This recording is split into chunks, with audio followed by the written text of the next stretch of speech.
Hello friend, मैं नीलू लोक गायिका गीत अपने यूट्यूब चैनल पे आप सभी दर्शकों का स्वागत करती हूँ। और मैं जानू एक मस्त मजेदार गीत गाने आप लोग को जरूर पसंद आएगा। और मेरे वीडियो को लाइक सब्सक्राइब करना दोस्त। राम राम, राधे राधे।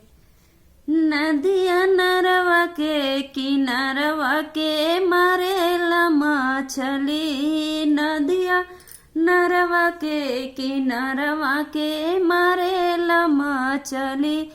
हमारे ससुर सूबेदारवाऊ मारे न मछली, हमारे ससुर सूबेदारवाऊ मारे न मछली।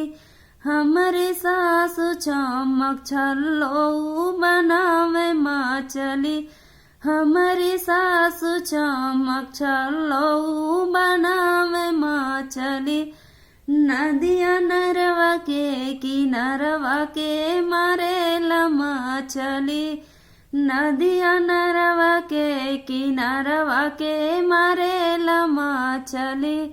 हमारे भसुर सोई जिम्मेदारवाऊ मारे न मछली, हमारे भसुर जिम्मेदारवाऊ मारे न मछली। हमारे जेठानी चमक छल्लो बनावे मछली, हमारे जेठानी चमक छल्लो बनावे मछली। नदिया नरवा के किनारवा के मारेला मछली, नदिया नरवा के किनारवा के मारेला मछली।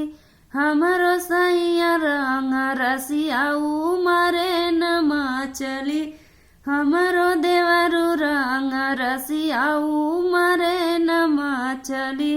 हमारी ननदी घर घुमनी ऊ बनावे मछली, हमारी ननदी घर घुमनी ऊ बनावे मछली।